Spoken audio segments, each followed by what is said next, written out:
Bueno, bienvenidos a este nuevo video. En este vamos a continuar con esto de las funciones vectoriales. En el video pasado habíamos explorado un poco sobre cómo esto funciona y pues habíamos planteado, no recuerdo si en el anterior o en el antes del anterior, esta noción de conjunto que habíamos explorado para las rectas en Rn y para los planos, ¿cierto? Entonces hayamos agregado el concepto de función vectorial, que era una función que nos retorna un vector dado un parámetro real. Entonces aquí vamos a continuar con estas ideas y pues a plantear los aspectos ya digamos más avanzados entre comillas que involucran las operaciones algebraicas, por ejemplo, y en este video para las derivadas. Entonces vamos a mirar cómo funciona el límite, las funciones compuestas y otros temas muy interesantes. Sin embargo, pues no vamos a tocar las integrales en este caso, porque pues estoy siguiendo como una línea, digamos, metodológica para llegar a las derivadas de campos escalares y vectoriales. Porque pues tengo el objetivo de aplicar esto para Machine Learning y inteligencia artificial, entonces no lo veo como necesario tocar integrales. Después de ese video vamos a ver ya más a profundidad esto de álgebra lineal de espacios lineales. Entonces, para recapitular, tenemos la función vectorial de esta manera que tiene un parámetro real y el recorrido es un vector de n dimensiones. Habíamos visto esto como les comentaba para las rectas, acá tenemos el mismo caso donde t es un número real, nos retorna un vector dados un punto p y un vector director a. Eso dibujaba una recta, pero bueno, acá ya vamos a generalizar y a ver más a detalle cómo es que todo esto se comporta. Bueno, acá vemos pues las operaciones algebraicas. Esto nos recuerda bastante a lo que vimos para los vectores cuando empezamos por allá al inicio, que lo definíamos axiomáticamente. Y pues claro, tiene sentido de que lo más o menos entre unas comillas muy grandes lo repitamos acá, porque la imagen de estas funciones es un vector. Entonces podríamos de alguna manera como generalizar esto. Y pues de hecho acá lo tenemos. Acá dice pues una palabra bien interesante, y es que podemos heredar las propiedades. De alguna manera sí, porque como hemos comentado, pues estas funciones nos dan vectores al final, pues de operar entre ellas, de sumar, como vemos acá, multiplicar por escalares, por otras funciones, etcétera, ¿cierto? El producto. Pues entonces eso lo definimos cuando empezamos a la introducción de los vectores, ¿cierto? Y pues un comentario interesante es que en su momento todo empezó como un conjunto. O sea, todo esto de las funciones vectoriales eran simplemente este conjunto de acá para definir la recta, que lo definíamos simplemente como L. Pero bueno, ya tenemos como esa otra capa de abstracción que nos dice por acá, ¿cierto? Entonces, debido a eso, vamos a poder hacer otras cosas. Como ya bien hemos comentado, acá recibimos un parámetro t. Entonces, eso nos da la posibilidad de explorar cosas como el límite, pero en este caso vamos a ver primero la composición de funciones. Podemos ver, como habíamos comentado, que la función f cualquiera, acá la tenemos generalizada, recibe un parámetro real. Entonces, lo más, o sea, la forma más fácil de ver esto es que solo podemos componer una función vectorial con una función real, es decir, u es una función real. ¿Por qué? Porque bueno, si fuera un vector ya estaríamos hablando de otra cosa, estaríamos hablando de una función de vector a vector, que sería un campo vectorial, pero en este caso no. En este caso estamos utilizando las funciones que tienen un parámetro real y nos retorna un vector. Entonces por eso que para hacer la composición entre funciones, esta función u tiene que ser real. Y como dice acá, pues G es esta composición para todo t del dominio de u. ¿Sí o no? Porque pues claro, el dominio de u es lo que va a permitir que esta función luego tenga sentido. Entonces acá nos dice que el dominio a la función u y que u tiene que ser continua en t. Entonces es como que tenemos acá la función u y por acá el parámetro t y luego acá f de u, ¿cierto? Entonces esto hace como esto así y luego así. Por eso esta tiene que ser al principio pues continua y todas esas cosas. Bueno, o sea que acá ya podemos, bueno, los componentes. Esto también viene de los vectores y pues la función está dada por sus componentes. Esto es importante y como vemos acá podemos escribir la función vectorial de esta manera, en donde cada una de las componentes es una función real. Todas estas f1, f2, fn son funciones reales, como dice acá. Entonces sí, podemos tener algo, no sé, como f de t, más adelante vamos a ver, igual t, t cuadrado, por ejemplo. O cualquier cosa que se nos ocurra ahí es de que pues tenga sentido, ¿cierto? Y pues acá ya vamos a introducir esto tan bonito de los límites que la verdad tiene una interpretación ligeramente diferente al caso de las funciones reales, pero la idea detrás de esto es muy parecida. Bueno, entonces el límite hay que recordar siempre que este tipo de funciones nos describen un movimiento. Vamos a ver acá en estos, tengo acá algunas animaciones muy bonitas. Y es que, eh, bueno, más adelante vamos a ver el porqué de esto, pero si yo tengo f de t igual a t, t cuadrado, esto me va a dibujar una parábola. Entonces es como recordar que en esta coordenada van a quedar todos los valores del eje X y en esta todos los valores del eje Y, ¿cierto? Entonces si yo le empiezo a pasar a esto, bueno, t vale 1, entonces quedaría 1, 1. T vale 2, entonces queda 2, 4, ¿cierto? Y así sucesivamente. Queda pues una parábola. Esto es muy parecido a lo que hacíamos en cuando empezábamos a ver cómo graficar las funciones y eso, que hacíamos una tabla de valores, pues esto es muy similar y pues estamos realmente asignando acá el valor de t y su imagen en el eje Y. Entonces, ¿esto por qué es importante? Porque vamos a ver que es realmente estos valores de t que yo le estoy pasando acá son estos valores del eje X. Entonces, si acá tengo 1, 2, 3, etcétera.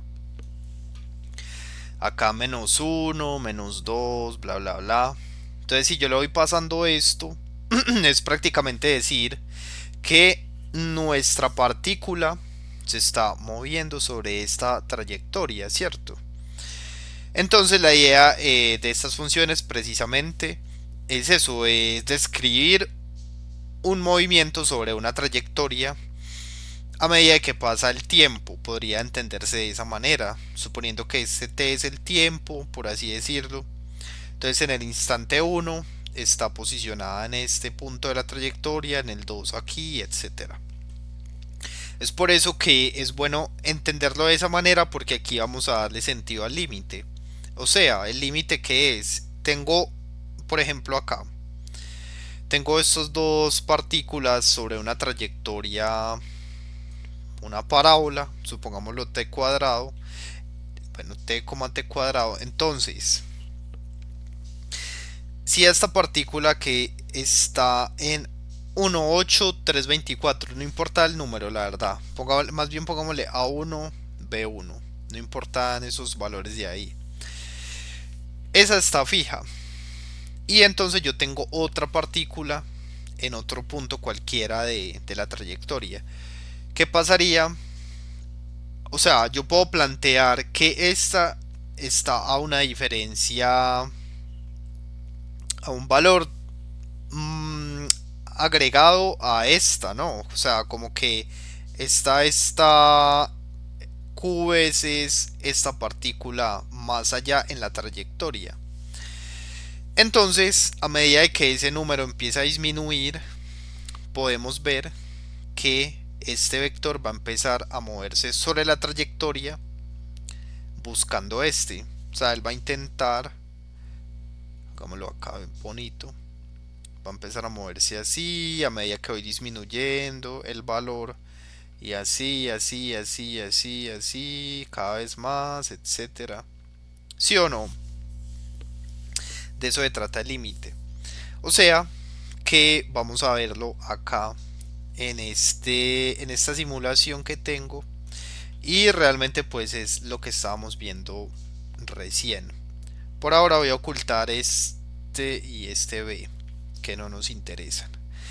Entonces, ¿qué estamos viendo acá? Estamos sobre una curva t, t cuadrado que estábamos comentando hace un momento, y vamos a realizar el movimiento. Entonces estamos aquí, estamos separados una distancia r de un punto al otro.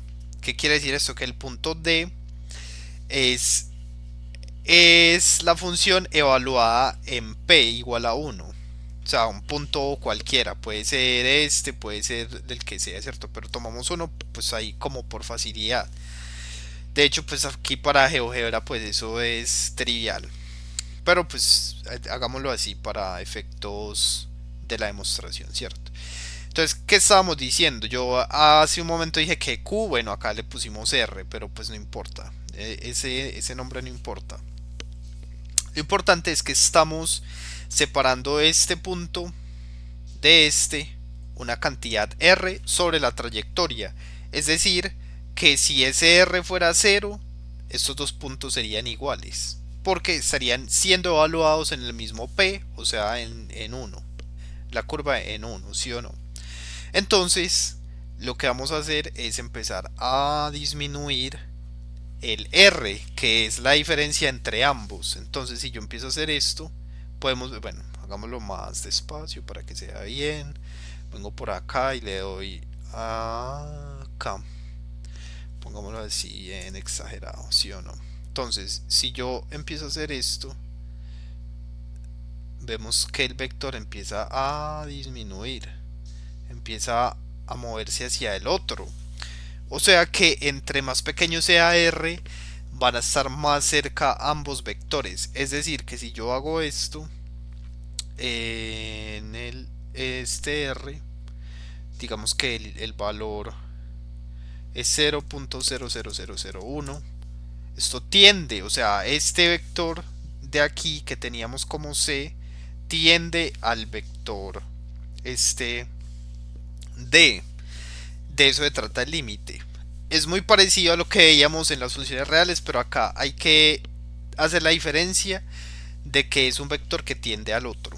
Entonces el vector C tiende al vector D, porque esta diferencia nos indica que bueno, que pues se está moviendo, ¿cierto? Se está moviendo uno hacia el otro a medida que este R se va acercando a cero.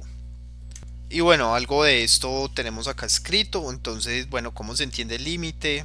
Tenemos esta función vectorial, acá mencionábamos lo del movimiento, que si empezamos a darle valores de izquierda a derecha t, pues dibujamos la parábola. Y vemos que bueno, de izquierda a derecha.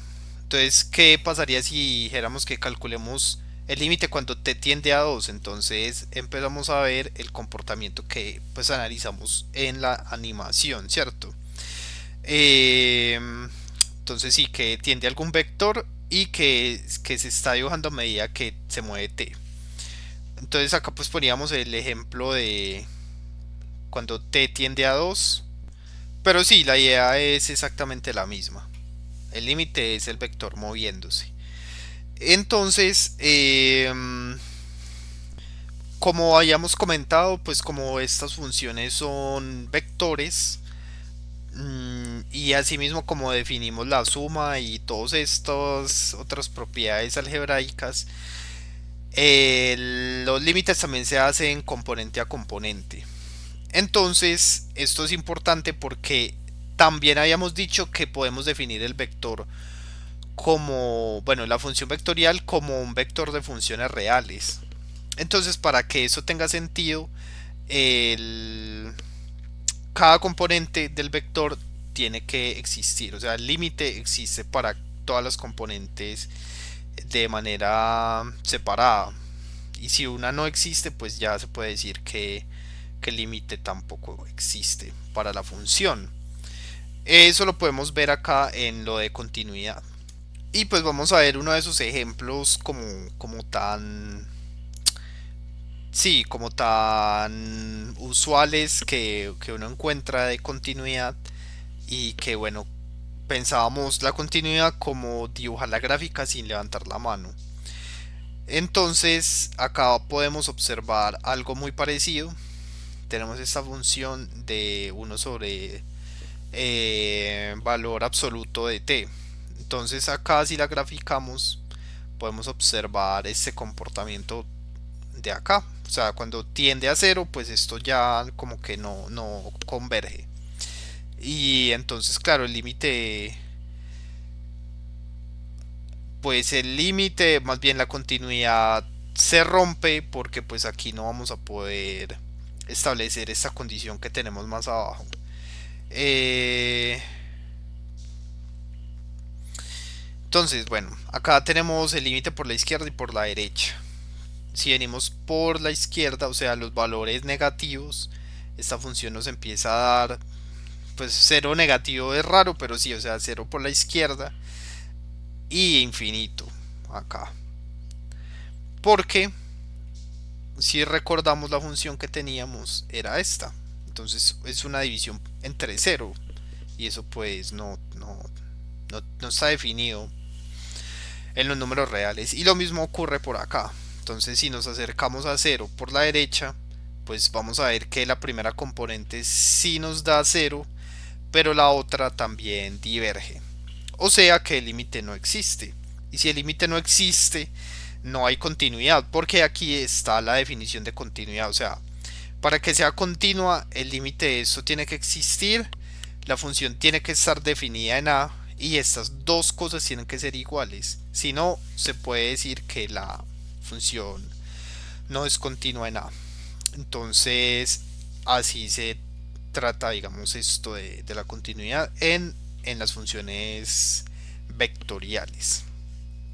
Y pues como no podía faltar, ya miramos el tema de la derivada.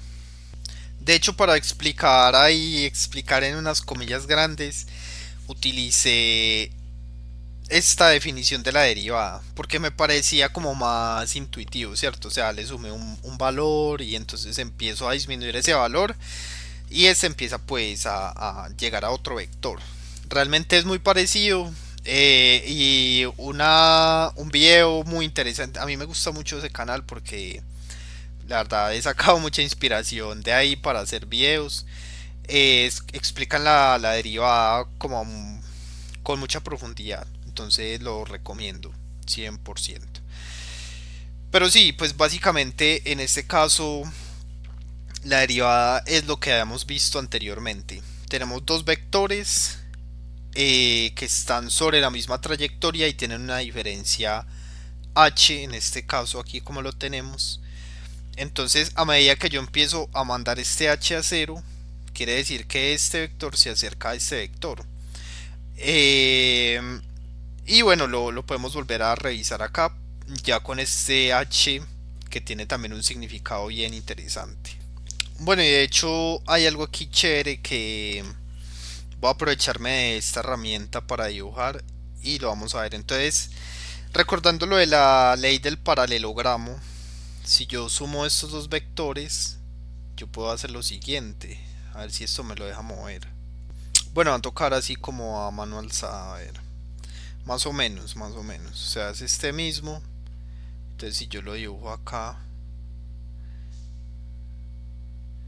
así y este lo dibujo acá, el que nos dé en el centro es la suma de ambos, ¿sí o no? O sea, este de acá, algo así. Y la resta, la resta es este de acá. Pongámoslo con este verde. Es esta. Y si nos fijamos, pues este vector es este mismo, ¿sí o no? Es este de acá. O sea, la diferencia entre estos dos vectores es este vector B. Y de hecho, pues eso nos va dando una intuición y ya lo vamos a ver cuando nos va a dar una intuición cuando movamos esto, este R de acá. Entonces vamos a verlo. Si yo empiezo a mover por ejemplo, aquí se ve interesante. Vemos que este B es esta diferencia de acá. O sea, este B nos está diciendo cuánto me moví.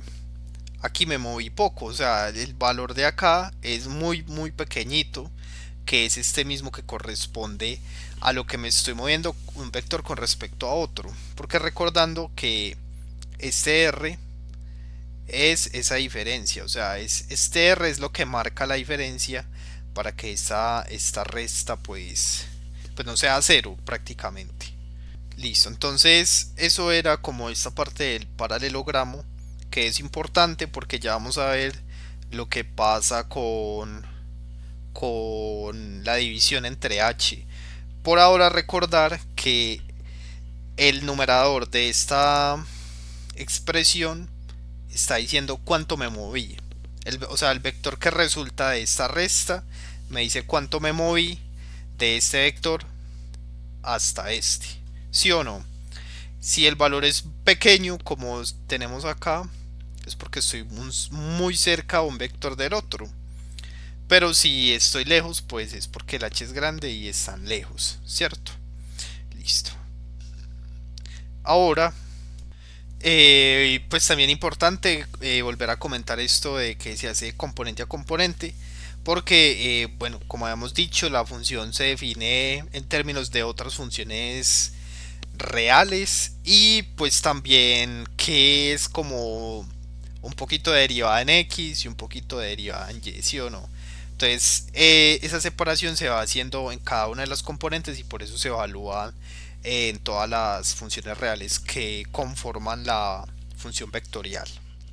Entonces, claro, a medida que se van acercando un vector al otro, vamos a ir encontrando este famoso recta tangente o vector tangente en este caso, el vector director de la recta tangente, que era pues también lo que veíamos en el caso de las funciones reales, que encontramos la recta que tocaba pues la trayectoria en un único punto. Pero entonces vamos a ver primero esto de h. ¿Por qué? Porque dividimos entre h y de dónde salió eso y qué es eso tan raro. Pues resulta que se utiliza la analogía y pues todo eso está como relacionado al movimiento, ¿cierto? Entonces nos dan el ejemplo típico de que vamos en un vehículo y vamos a ir a la playa.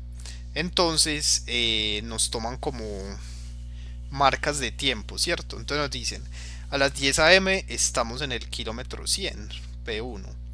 Y a las 11 a.m. en el 180. Entonces nos dicen, bueno, esto ya pues, esto sí es como de física, que la velocidad es la distancia sobre el tiempo, o sea, en esa diferencia que hay entre un valor y otro.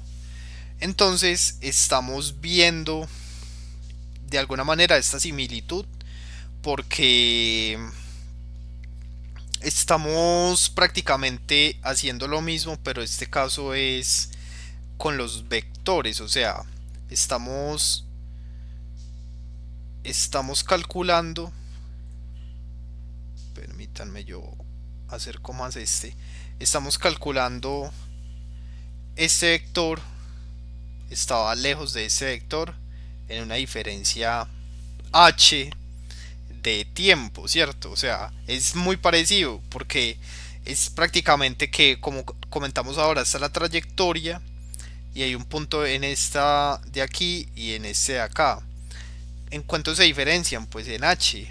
Y entonces, debido a eso, lo podemos interpretar primero como movimiento y segundo como que a medida de que se va haciendo más pequeño el h, vamos a calcular esto que tiene la idea de la velocidad instantánea. O sea, a medida de que el h se vuelve más pequeño, estoy tomando un intervalo de tiempo más pequeño. Y si eso pasa, pues puedo decir como listo, en este, eso, o sea, es un diferencial minúsculo.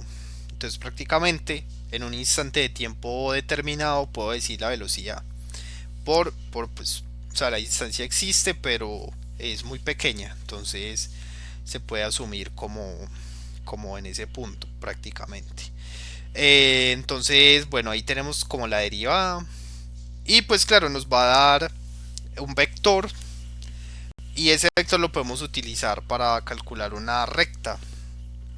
Entonces, pues como aprendimos anteriormente, pues podemos utilizar la ecuación de la recta que vimos ya varias veces y aprovecharnos de esto de la derivada que acabamos pues como de comentar. O sea, dijimos que la derivada nos iba a dar el vector director de la recta. Entonces, si nosotros cogemos una función cualquiera, la derivamos, podemos construir la recta de esta manera. O sea, este es el vector director y esta es la trayectoria original. Entonces podemos reemplazar los valores y nos va a dar una linda recta que pues podemos ya poner en GeoGebra y todas esas cosas, pero pues eso nos va a reforzar la idea de que efectivamente esto funciona y de que nos va a dar la recta tangente a la trayectoria en un punto específico. Bueno, y también es importante ver esto también pues fue como un poquito revelador para mí. Observemos que este contiene ya pues prácticamente toda la derivada. Acá sería la diferencia del numerador dividido pues el h, que en este GeoGebra le llamé r, pero pues es igual, ¿sí o no? ¿Qué pasa? Que es bonito ver cómo o sea, dividir entre la diferencia del tiempo nos normaliza esto. Porque si vemos acá, este b únicamente me está dando esta diferencia, que es cuánto me moví un vector respecto al otro.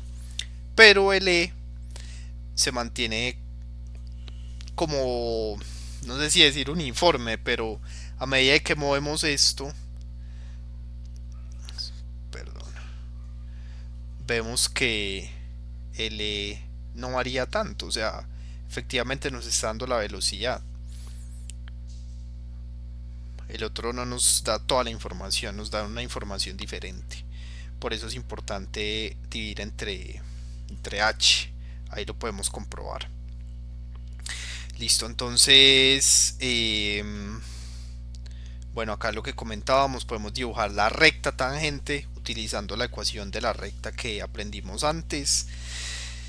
Y bueno, también importante esto, hay unos ejemplos pues que son como siempre los mismos, pero son muy muy ilustrativos. Abramos esto por acá en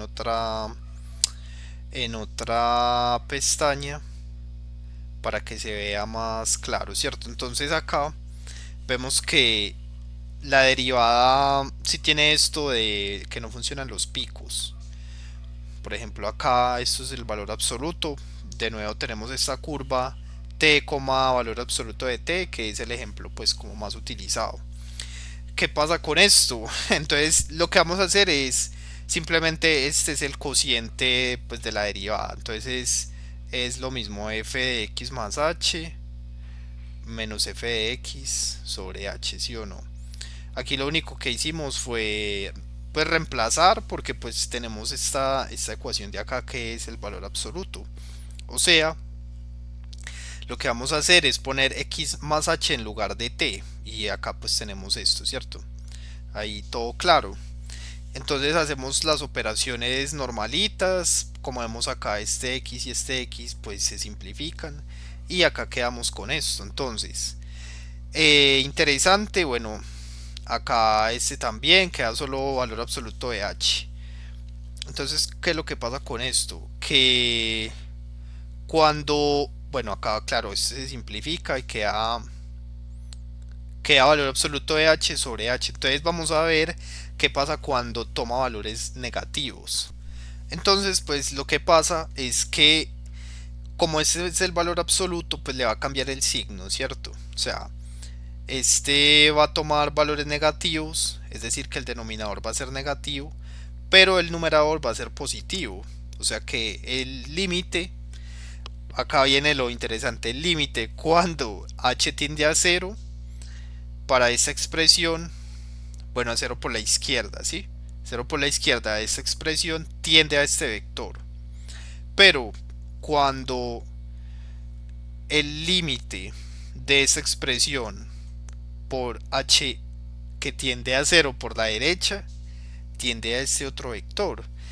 La condición es que ambos tienen que ser iguales, o si no, en ese punto el límite no existe. Y efectivamente, acá no es derivable, porque el límite no existe, ¿sí o no? Eso pues lo tenemos desde por allá, desde las funciones reales y todo eso. Entonces es importante ahí también como hacer esa anotación. ¿Qué quiere decir? Pues que acá en este pico, en esta punta, no podemos apoyar una recta, una recta tangente. Prácticamente él necesita pues como una superficie suave, le dicen. Me perdonan ahí los que sean matemáticos, pero si tengo esto así como con una medio curvita, yo puedo dibujar acá una recta y la puedo apoyar suavemente.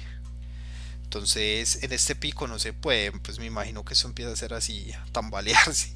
Entonces eso también es pues importante y bueno, más allá de la interpretación pues es por esto, por el límite que no existe y todas esas cosas.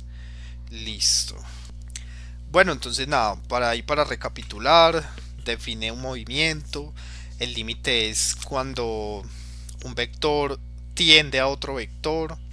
La derivada pues es muy parecido con el significado este de la velocidad, que el numerador dice cuánto me moví y el denominador ya le da la noción de la espacialidad de los acontecimientos, que estaba primero aquí, luego aquí y empecé a moverme entre ambos puntos hasta que quedaron tan cerca que pues ahí me da la velocidad instantánea.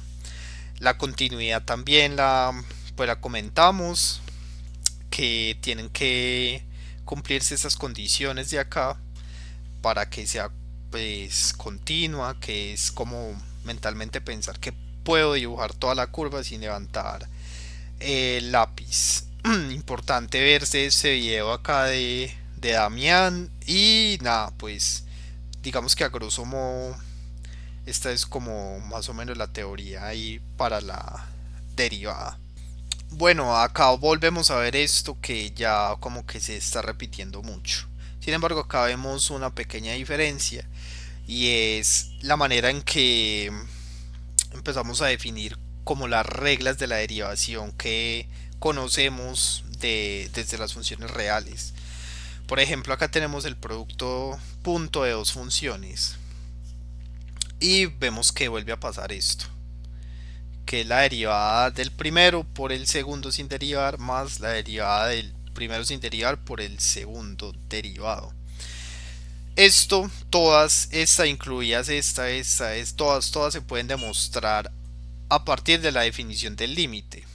Y aquí vamos a ver este ejemplo del producto punto. Entonces se hace algo muy parecido, o sea, siempre se parte de acá, de fx más h menos fx sobre h, ¿sí o no? Entonces nada, pues acá lo podemos escribir así. Vemos que pues tiene esta misma forma. Y vamos a hacer el truco viejo este de sumar cero, ¿cierto? ¿Cómo así? Pues sí, eso que es tan conocido. Bueno, sumamos la cantidad negativa y la cantidad positiva al mismo tiempo. Entonces, claro, si yo opero esto, pues nos va a dar otra vez lo de arriba, entonces no se afecta la igualdad. Y bueno, pues acá cogemos este con este porque pues tenemos prácticamente este como factor común de acá. ¿Sí o no? Y este factor común. Entonces nos queda así. ¿Qué pasa con esto? Que si hacemos el límite, digamos separadamente, vamos a obtener que esto, esto que es pues la derivada de ft y esta es la derivada de la función g. O sea que ahí pudimos demostrar a partir del límite de la derivada que esto es verdad. Entonces, bueno, estas reglas que uno se aprende como de memoria pues salen como de esto, ¿cierto? Eso es bonito también como verlo. Todo eso se puede hacer acá con esta salvedad del producto cruz que vimos por allá hace unos videos, que esto no es conmutativo, o sea, no es igual como alterar el orden de la operación. Entonces eso es importante porque acá pues queda como parecido a esto, pero pues no se puede poner primero la g y así, esas cosas no se pueden porque se altera la igualdad. Bueno, y ahí ya para finalizar esta sección, acá tenemos otra animación un poquito como más condensada y más sencilla porque estamos utilizando una línea recta y pues chévere porque acá vamos a ver lo que habíamos comentado, o sea, el numerador nos dice cuánto me moví y el denominador nos da la velocidad. Bueno, entonces aquí pues podemos ver que b es el punto en la trayectoria que pues vamos a dejar fijo. D es el punto que vamos a separar de B R unidades. Pongámoslo así mientras, para no enredarnos. Entonces tengo este. Acá son hermanitos porque la separación es cero. Pero a medida que se van distanciando, pues vemos que pasa porque el R empieza a tomar valores mayores, ¿cierto? Entonces vamos a ver primero que A me dice cuánto me moví. Bueno, cuánto me moví entre este y este, pues me moví a unidades. Esto pues, eso suena chistoso, pero tiene mucho sentido y acá lo podemos ver. Me moví 0.81,6 y bueno, acá lo vemos. O sea, literal, esto sí funciona. Y de hecho, acá tenemos 2t. O sea que es dos veces este y acá pues es cierto, ¿no? O sea, ahí está bien claritico. Entonces, vamos a agregar la división entre h, que es c. Y vemos que no se mueve. Y eso es muy bacano porque nos damos cuenta de que es cierto de que la velocidad es constante en este caso, que es un movimiento como rectilíneo. Entonces eso también es, pues quería mostrarlo ahí como con esa animación. Bueno, acá vamos a empezar a ver algunos resultados importantes y el primero de ellos es la norma constante. Entonces nos dicen que si una función vectorial es derivable y es de longitud constante, o sea, la norma es constante en un intervalo abierto y entonces la función y su derivada, si calculamos el producto punto, nos va a dar cero. Eso es útil y más adelante va a haber un ejemplo de eso, ¿sí o no? Y bueno, pues acá está la demostración. Entonces, pues acá lo que hacen es elevar esto al cuadrado, que es pues esto. Hemos visto esto varias veces de que la norma al cuadrado se puede escribir como el producto punto de la función por sí misma. Entonces, pues también podemos poner esto acá. No, esta. O sea, eso es como una triple igualdad. Entonces lo ponemos así y derivamos a ambos lados. Acá eso fue lo que se hizo.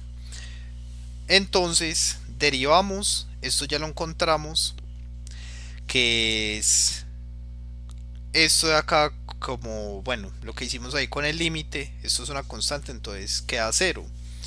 Y bueno, entonces ya pues podemos simplificar, esto nos quedó igual, entonces queda dos veces esto. Y este 2 también se puede simplificar, o sea que esto es verdad. Acá tenemos un ejemplo de cómo esto funciona. O sea, tenemos esta función vectorial, ya vamos a ver más adelante también un ejemplo con esto. Y qué es lo que pasa ahí. Entonces derivamos, bueno, lo que, todas esas cosas. Y si calculamos la norma de esto nos va a dar pues uno, ¿cierto? Porque queda seno cuadrado más coseno cuadrado y pues es una identidad ahí trigonométrica. Que bueno, eso por allá también lo explica Damián en el canal este. Pueden ir a visitarlo. Entonces, ¿qué pasa? Si hacemos el producto punto de esta función con su derivada, vamos a ver que nos va a dar cero. Entonces eso también es interesante ahí ese resultado. Listo, bueno, entonces acá viene esto también que es muy importante, la regla de la cadena. Regla en el sentido de que uno lo utiliza y se asume que es verdad, pero pues ella sale también de la definición del límite. Aquí vamos a ver más o menos el desarrollo. Pues digamos que la regla de la cadena empieza así. Prácticamente es una función compuesta. Ya vimos cómo se componen. O sea que u es una función real o escalar y f es una función vectorial. Entonces, claro, volvemos a partir desde el inicio de la definición de la derivada. Acá pues se toma g porque estamos operando con la función compuesta y entonces escribimos acá esto mismo, ¿sí o no? Acá ya podemos reemplazar esto por esto de acá, así tiki tiki tiki, y acá con la compuesta. Entonces, entonces claro, podemos escribir, bueno, introducimos esto. Esto realmente es, acá lo tenemos, es el incremento de la función escalar. Esto, pues también como por conveniencia, pero de alguna forma tiene relación con la definición de la derivada. O sea, si hiciéramos la derivada de la función escalar u, encontraríamos ese término, pero pues acá lo utilizan como para la demostración. Vamos a ver cómo funciona. Y bueno, lo utilizan acá de esta manera. Es como multiplicar por uno, o sea, a la expresión de esta es como multiplicarlo así, sí o qué, pero todo eso es conveniencia. ¿Por qué? Porque si vemos acá, este k es este u t más h menos ut, ahí me perdonan la caligrafía, dividido h, y eso pues es la derivada de u, sí o no, de hecho acá lo tenemos, esa es la derivada de u. Entonces, por ese lado ya quedamos bien, esa parte ya la podemos como asegurar, esa es u', sí o qué, listo. Entonces como nos queda la primera parte de la expresión, esta parte de acá, entonces vamos a ver. Eh, Acá la demostración hace un cambio de h por k, ¿cierto? Eso es raro, pero tiene más o menos sentido porque prácticamente estamos haciendo lo mismo. O sea, al principio estábamos haciéndolo con h, pero el significado pues no cambia. O sea, en k prácticamente es igual, estamos moviéndonos unidades, k unidades, en el límite y en esta diferencia. O sea que si ponemos esta expresión acá, así tal cual, entonces podemos decir que es la derivada de f. Prácticamente es lo mismo. Y pues claro, con la salvedad de que u es derivable y no es cero. Entonces ahí ya queda demostrada la regla de la cadena, que es de esta manera. Entonces es la derivada de la función compuesta y luego por la función escalar que está adentro. Aquí pues como comenté al principio no quise incluir el tema de las integrales porque estoy siguiendo como un roadmap, entonces pues esto sí es muy importante pero no lo incluí, así que lo quedo viendo. Yo en algún momento sí pienso hacer esto de las integrales acá en funciones vectoriales porque también hay cosas interesantes, se hace lo de la longitud de arco y un montón de cosas, pero bueno, en este caso no lo voy a hacer, así que me perdonan. Listo, entonces seguimos. Esto sí, pues es como de lo más importante y tiene como incluido esto de la composición de funciones. Eh, Como comentaba al principio, pues nosotros hace mucho empezamos pues como con estas funciones reales y nos pedían graficarlas. Entonces, ¿qué pasaba? Entonces nos pedían esta tabla de valores, ¿sí o no? Entonces, valores de X y cómo se comportaban en el eje Y. Entonces, haciendo acá un gráfico bien rudimentario, vamos a observar que esto sí tiene sentido. Entonces, pongamos valores de X, 0, 1, 2, menos 1. Y nos decían, bueno, entonces cuando le paso a esto X igual a 0, ¿qué pasa? Y así. Entonces vamos a ver que pues esto si se vuelve 1, 1 al cuadrado, 2, 2 al cuadrado, etcétera. Entonces acá tenemos la correspondiente en Y. O sea, si es 0, acá puse el 0 todo chistoso. Si es 0, entonces pues nos da 0. Si X es 1, pues nos da 1. Si X es menos 1, también nos da 1. Y 4, ¿cierto? Acá. O sea que ahí ya nos queda una parábola que conocemos de toda la vida. ¿Qué pasa con la parametrización? Pues si nos ponemos a pensar, esto es muy parecido, solo que se expresa con un vector que tiene realmente estas dos componentes acá. O sea, esta es la componente X y esta es la componente Y. O sea, tiene todo el sentido de que esto vaya a funcionar, porque estamos haciendo prácticamente lo mismo pero dibujado con este paréntesis. O sea que literal este punto es este de acá, 1 1, menos 1 1 y este de acá, ¿sí o no? Todo es igual, todo es igual. Esa es la parametrización y eso nos sirve para poder escribir la función vectorial. Obviamente hay casos que no son tan triviales, pero lo que queremos es dibujar, o sea, queremos la función, acá lo ponen así, delta, en un intervalo cerrado AB que tiene su imagen en Rn. O sea, estamos en un intervalo y pues nos va a dar la función como resultado un vector.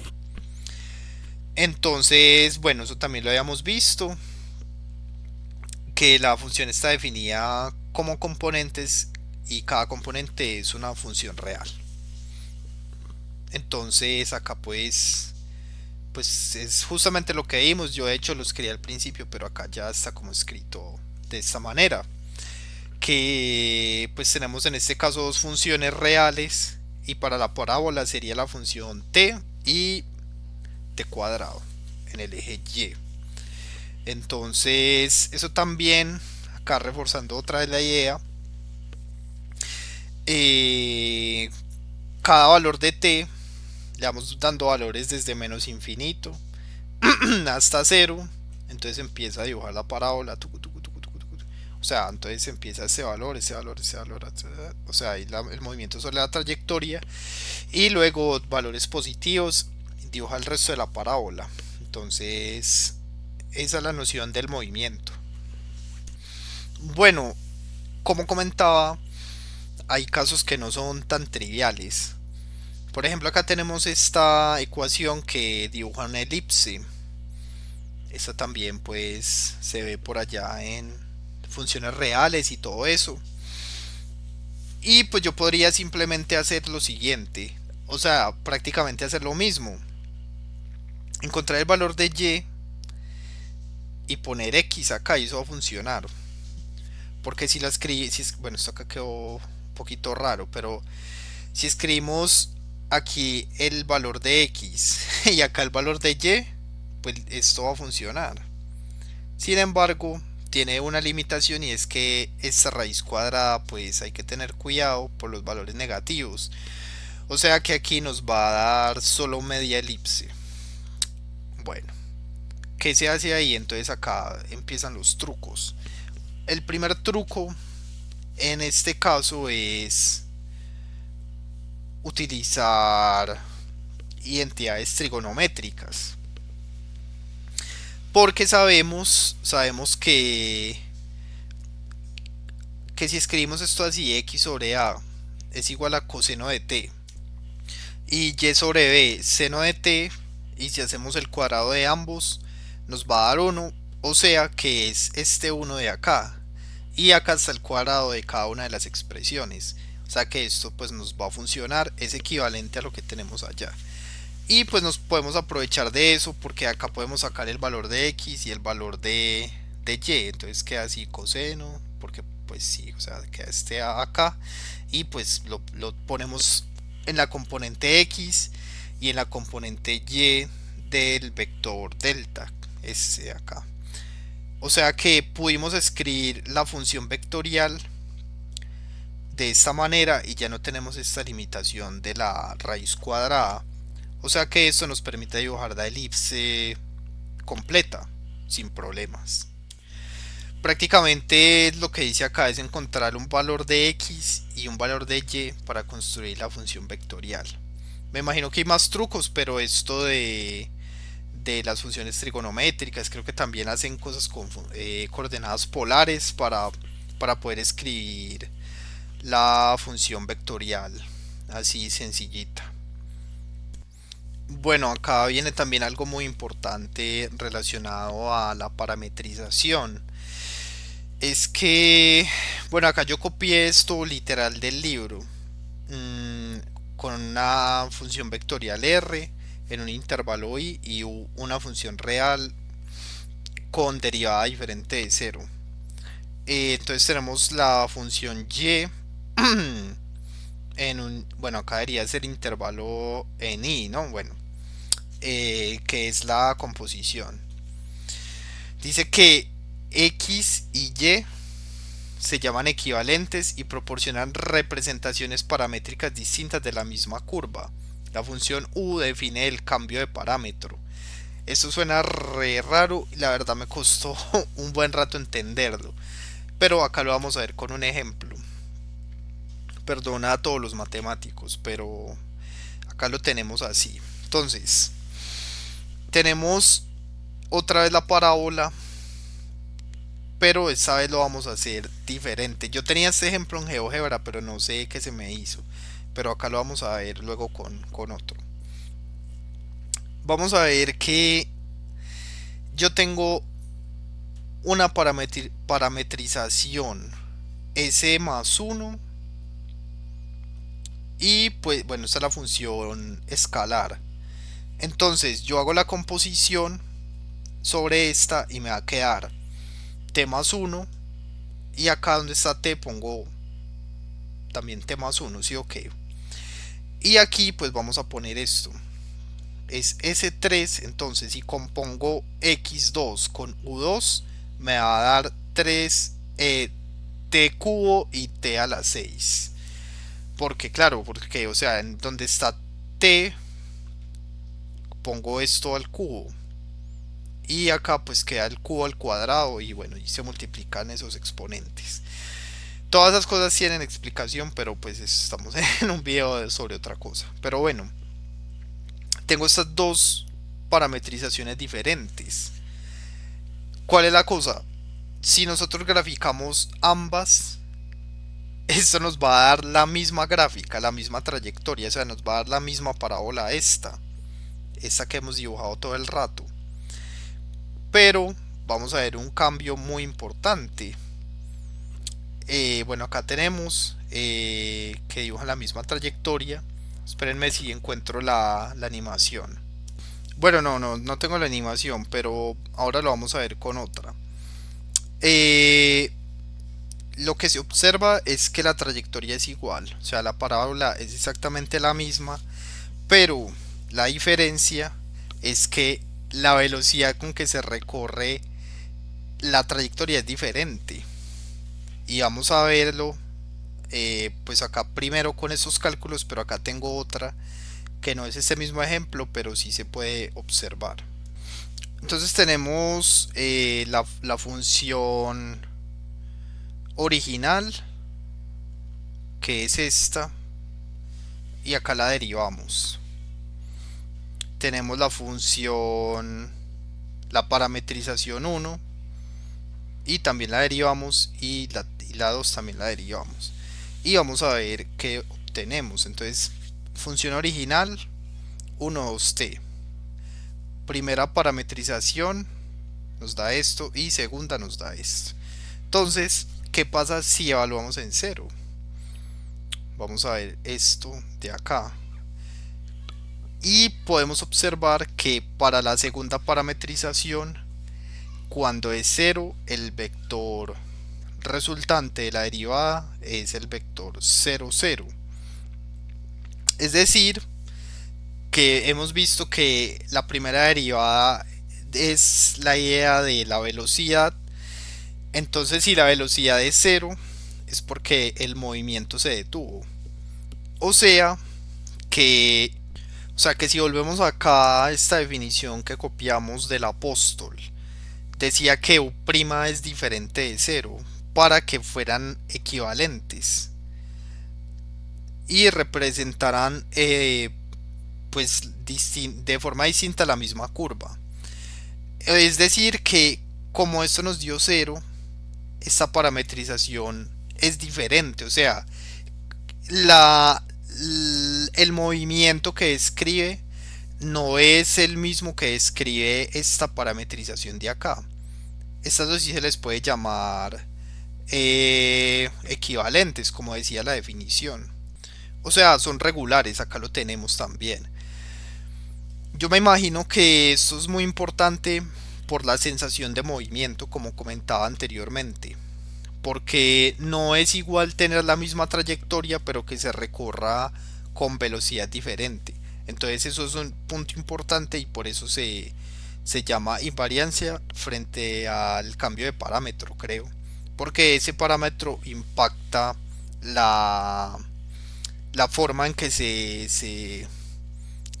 como que se contempla el movimiento sobre la trayectoria, que también es muy importante.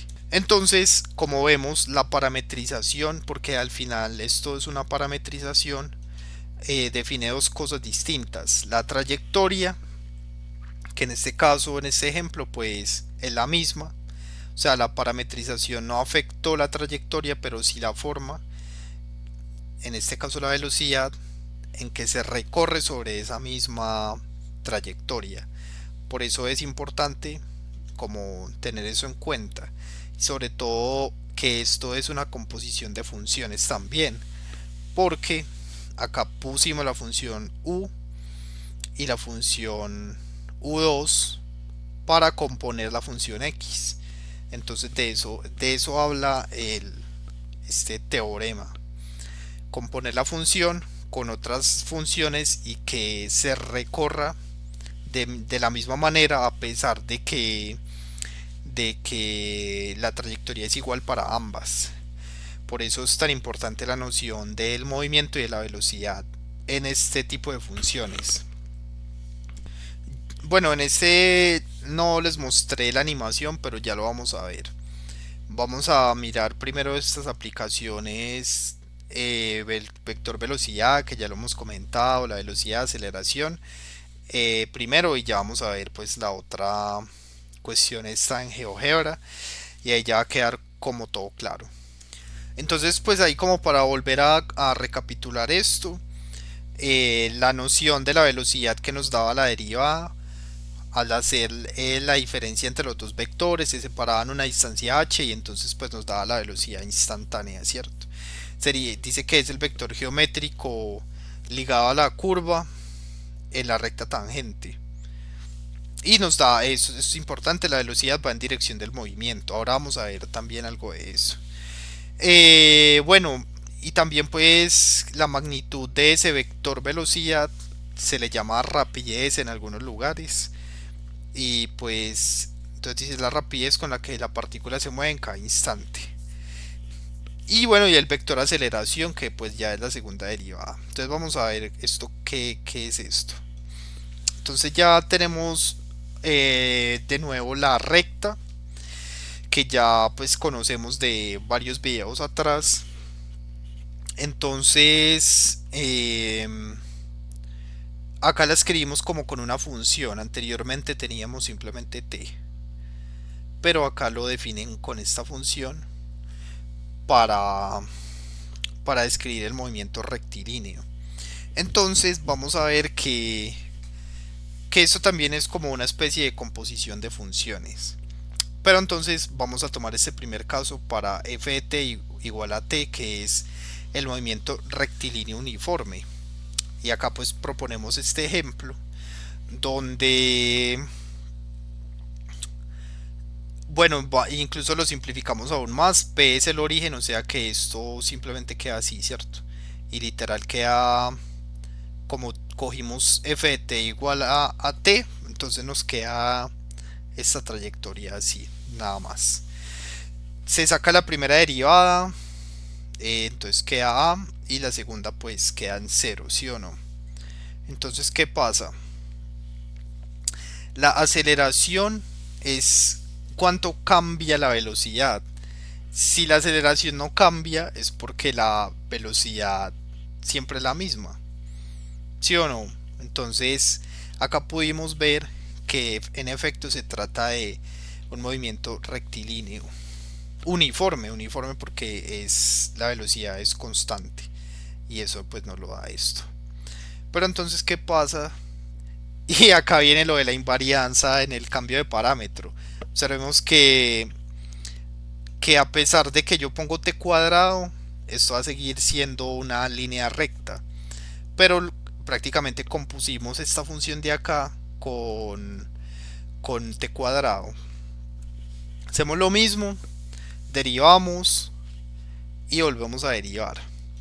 Vemos que dice que la aceleración es constante e igual a 2a. O sea que la velocidad sí está cambiando. Y dice que cambia linealmente con el tiempo. En cada unidad de tiempo la velocidad aumenta en 2a. Eso es importante y ahí podemos ver cómo se relacionan ambas cosas. O sea, si tenemos aceleración, la velocidad está cambiando.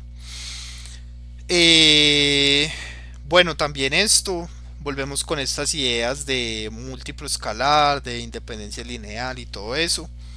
Y pues observamos que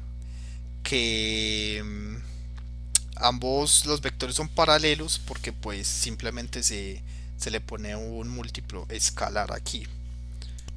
Bueno, entonces acá pues hicimos la anotación de que esto nos recuerda a la invariancia del cambio de parámetro que estaba comentando, porque prácticamente pues esta es la recta y estamos componiendo con alguna función f de t. Entonces si tomamos acá, asimismo, esto fue lo que encontramos por allá en el video de geometría en Rn, y pues simplemente componemos este L con la función f, vamos a obtener la trayectoria que hicimos recién. Y pues claro, hacemos también pues la derivada de esto. Acá pues tomamos solo estas dos partes, este r, sino que pues quedó ahí como desordenado, pero bueno, queda la regla de la cadena, sí o qué. Y entonces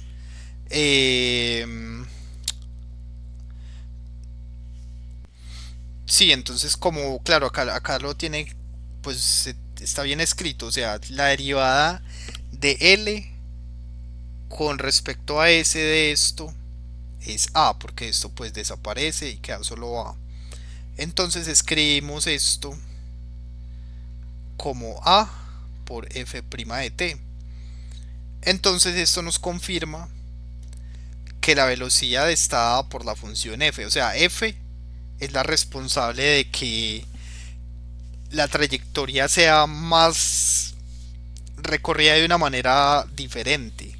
De eso se trataba pues el apartado de la invarianza con el cambio de parámetro, porque dependiendo de la composición que hiciéramos se iba a dibujar la misma trayectoria pero se iba a recorrer de una manera diferente.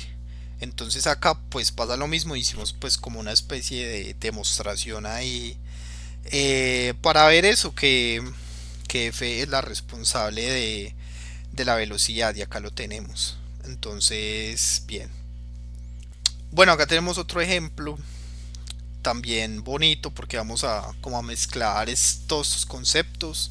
Entonces tenemos un punto XY representado con coordenadas polares. Acá tenemos, bueno, recordando las coordenadas polares ahí por encimita. Digamos que a diferencia de las coordenadas cartesianas que ubicamos un punto en el plano con XY, ¿cierto?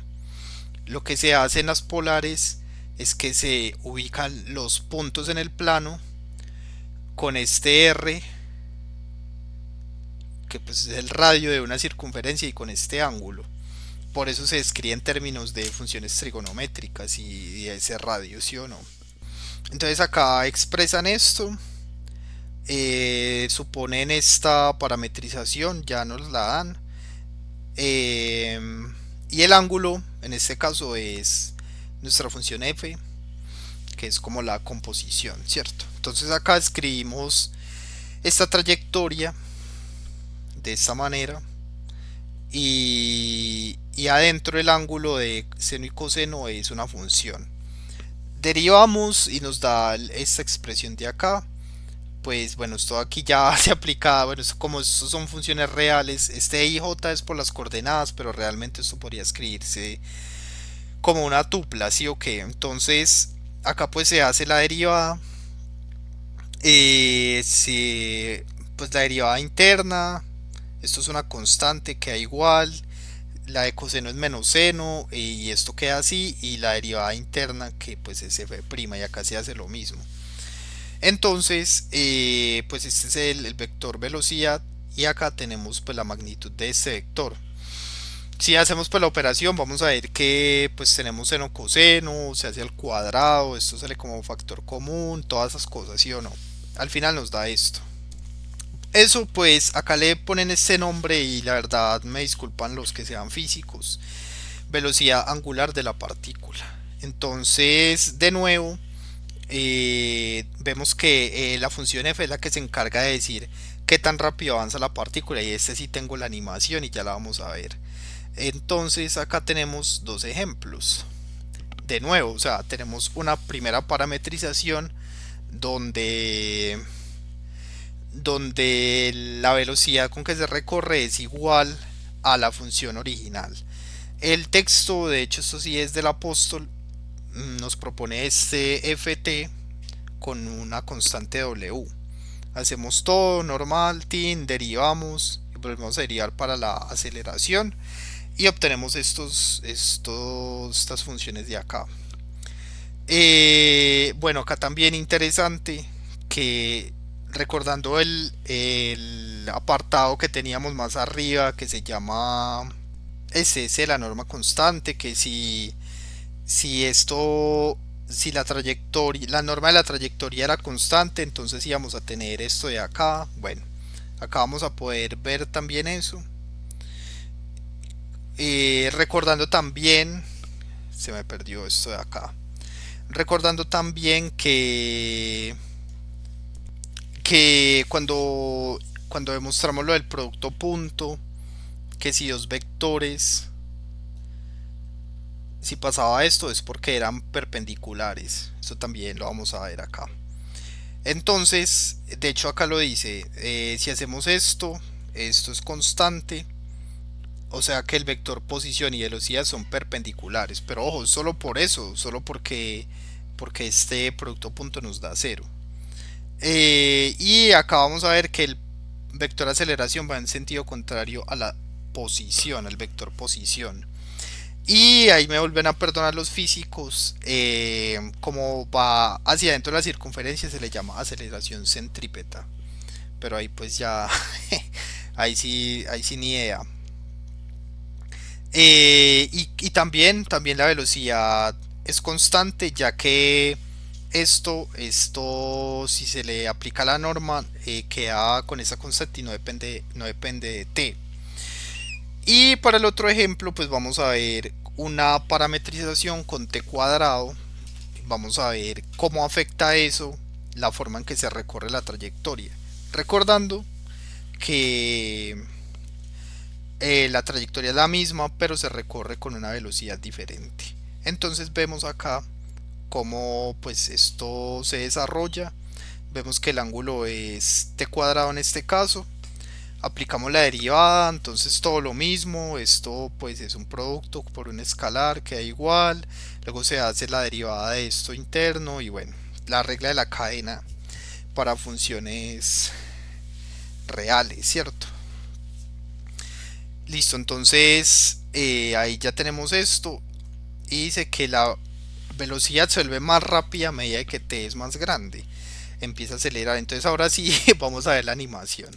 Bueno, entonces acá tenemos pues este GeoGebra, tenemos la función esta de la curva original, la derivada, la segunda derivada y todo eso, ¿sí o no? Lo escribimos con estos vectores. Este es el vector posición, primera derivada, segunda derivada. De hecho, espérenme, yo lo pongo acá. Acá lo tenemos, ¿cierto? Esta es la segunda derivada, sí, todo bien, listo. Podemos comprobar también que son perpendiculares, o sea, este C, pongámosle un colorcito. Este C es este azul, no sé. Es el vector posición. Y vemos que el vector velocidad G está es perpendicular al vector posición. Y efectivamente, bueno, recordando que nosotros podemos escribir este acá o acá, es exactamente igual. De hecho, en los libros ponen así como para mostrar esto de que cuando se mueve este, pues se hace así y todo eso, ¿cierto? Empieza como a verse así. Pero es igual ponerlo acá desde el origen. Y pues lo interesante es que el vector aceleración está en contra de este. Entonces por eso se dice como que yo estoy acá parado, pero la aceleración me lleva hacia acá, hacia el centro. Entonces, bueno, ahí ya los físicos pueden interpretar esto mejor, ¿cierto? Entonces acá vamos a observar el fenómeno este de la parametrización. ¿Qué pasa? Que si yo muevo este R es la función que metimos en el ángulo acá, WT, ¿cierto? Entonces acá, bueno, pusimos Q igualado, pero no importa, la verdad es que lo más importante es esto. Entonces él empieza a rotar sobre la trayectoria con una velocidad constante como encontramos aquí. O sea, la velocidad es constante porque no depende de t. Y él se mueve feliz de la vida y lo aceleré un poquito para que la animación sea más fluida, no sin ningún problema. O sea, prácticamente es como si tuviéramos esto sin ese W. Todo bien, todo bonito. Bueno, entonces acá viene la magia. Entonces lo que voy a hacer es comentar, es esconder esto y vamos a ver lo interesante. Vamos a dibujar la trayectoria, pero observen que acá está t cuadrado. Ya no está t solito. Entonces, ¿qué pasa? Si yo ejecuto esto, vamos a volver a poner todos esos vectores. Vamos a observar que acá sí cambia. ¿Por qué? Porque Acá podemos ver que empieza a girar mucho más rápido. De hecho lo voy a poner en por uno para que se aprecie mejor. Espérenme un momento.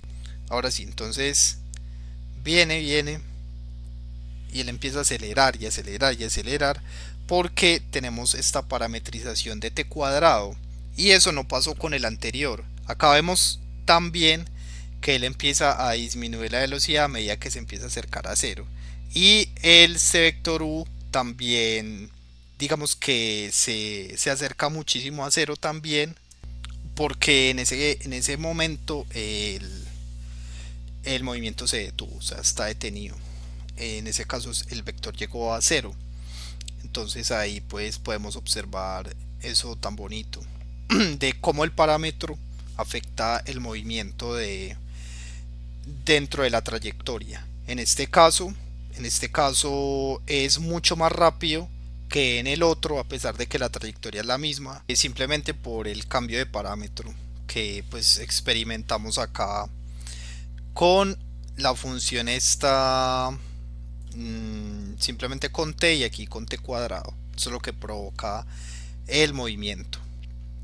Bueno, ahora pues bueno, también tenemos este ejemplo también interesante sobre una hélice. No tengo la animación, pero se trata simplemente de algo muy similar. Pues si tomamos estas dos coordenadas solamente vamos a encontrar un círculo dibujado en el plano XY, y a medida de que, bueno, agregamos la coordenada z, y a medida de que vamos incrementando el valor de teta, vamos a ver cómo este círculo que está escrito en el plano XY se empieza a estirar hacia arriba y queda como un resorte así.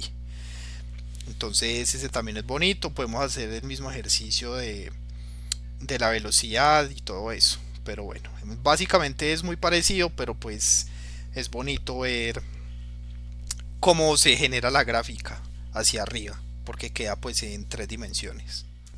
Bueno, aquí ya para finalizar este capítulo sí quedó como largo, pero bueno, cada otros dos resultados interesantes,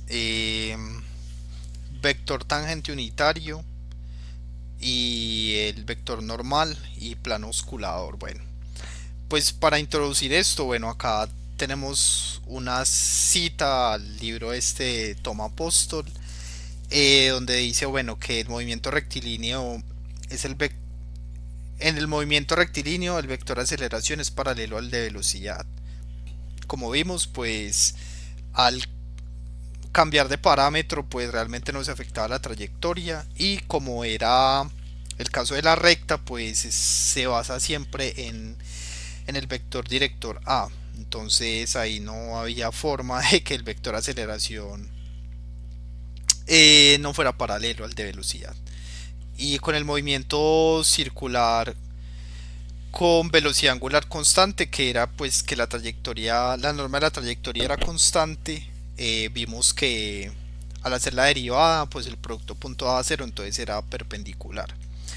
Entonces acá nos dice que para un movimiento de tipo general el vector de aceleración es la suma de dos vectores perpendiculares. Acá ya lo vamos a ver, uno paralelo y otro perpendicular al vector velocidad. Eh,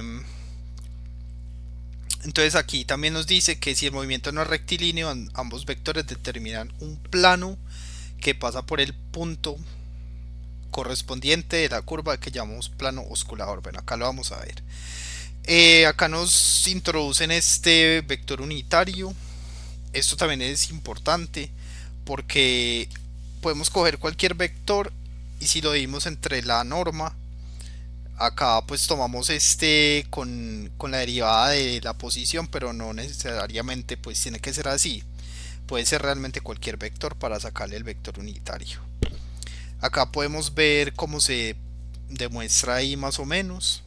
Acá bueno, esto quedó como raro, acá debería ser la norma, ¿no? Esto ya lo hemos hecho varias veces. Esto queda como el producto punto del vector por sí mismo.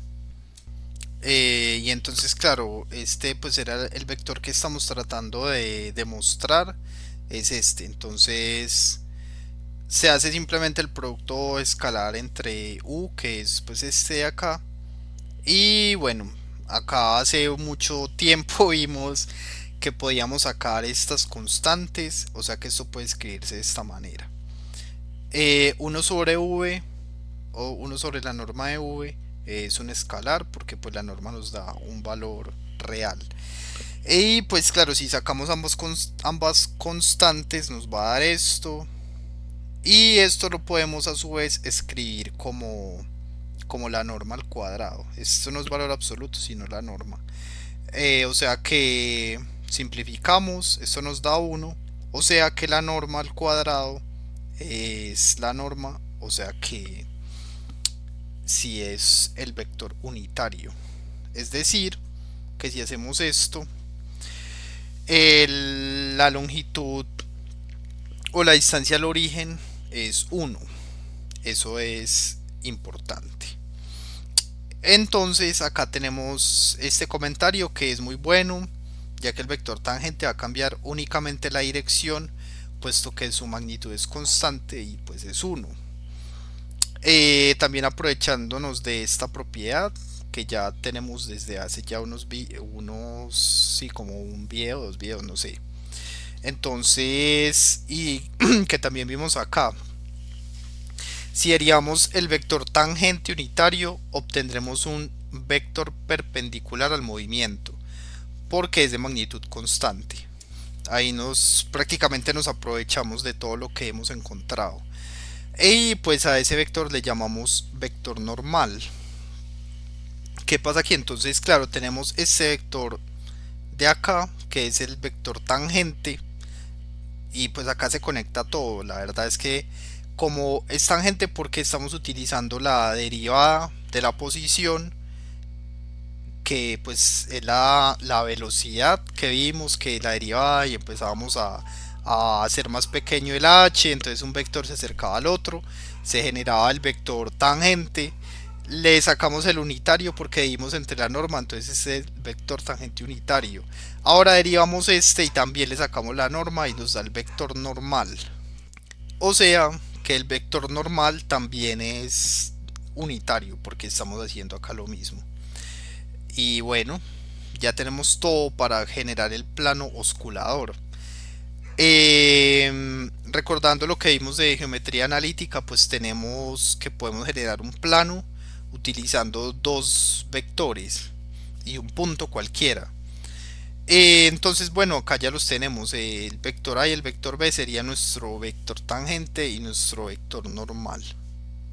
Importante recordar que ambos son perpendiculares. Entonces, eso era una condición que teníamos para generar el plano. Bueno, no que fueran perpendiculares necesariamente, pero no podían ser linealmente dependientes. Entonces, esto pues digamos que nos da seguridad de que sí se puede crear el plano.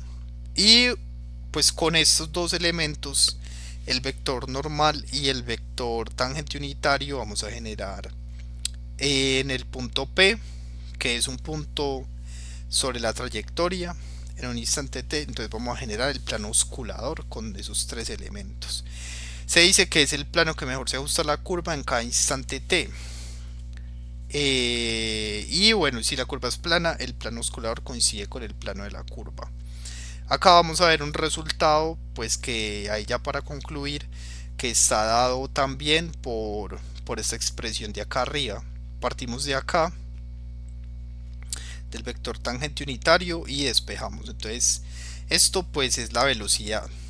Le ponen ahí como el nombre S a esta magnitud de acá, y derivamos para obtener la aceleración, porque pues estábamos acá en este título de aquí, estamos diciendo que la aceleración está dada por la suma de dos vectores perpendiculares, uno paralelo y otro perpendicular al vector velocidad. Y de hecho pues eso fue lo que encontramos, y podemos escribir así la aceleración. Acá utilizamos de nuevo lo que encontramos de la regla para la derivada de un producto de dos funciones, y ahí ya podemos ver que es el vector de aceleración es una combinación lineal de dos funciones t y t', que era el vector tangente y el vector normal unitarios. y que eso demuestra que el vector de aceleración está siempre en el plano osculador porque pues es una combinación lineal de los dos vectores que generan el plano. Entonces ahí tenemos eso. Bueno, de hecho aquí para terminar y con bastante suerte, sí teníamos este caso de la hélice, mmm, porque acá podemos ver la manera en que una circunferencia se empieza a estirar sobre el eje Z y genera esta especie de resorte. Esto pues es interesante, no lo vimos en la sección de arriba, pero observamos que la trayectoria se comporta como este tipo de resorte. Podemos movernos sobre ella de esta manera y vamos a encontrar acá los vectores tangente unitario, que es este azul, que está dirigido en la dirección del movimiento, que digamos que a final de cuentas es el vector velocidad, pero pues unitario. Y tenemos también el vector normal, que es perpendicular al vector tangente. Entonces, con estos elementos podemos generar el plano osculador, porque ya tenemos el punto A que pertenece a la trayectoria. En este caso, pues estamos en A igual a 3, y entonces ya con el vector tangente, que es este, y el vector normal, que es este negrito, podemos generar el plano osculador en el punto A.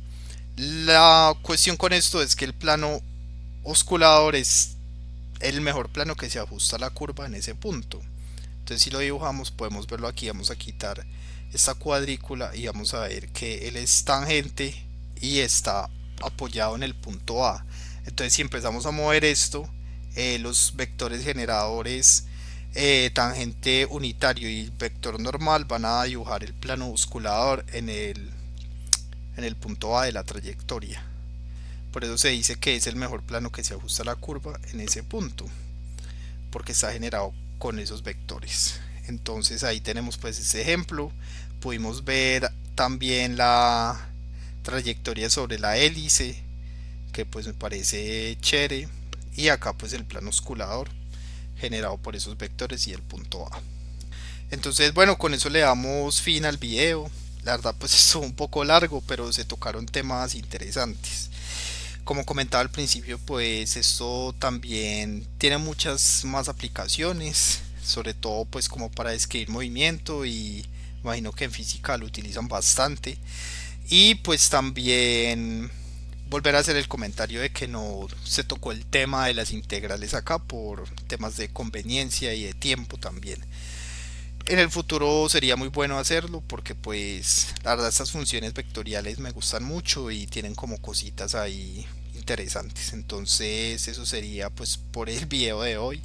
Y nada, pues muchas gracias. Espero próximamente estar haciendo uno sobre espacios lineales y transformaciones lineales. Pero pues con mucha calma. Entonces muchas gracias.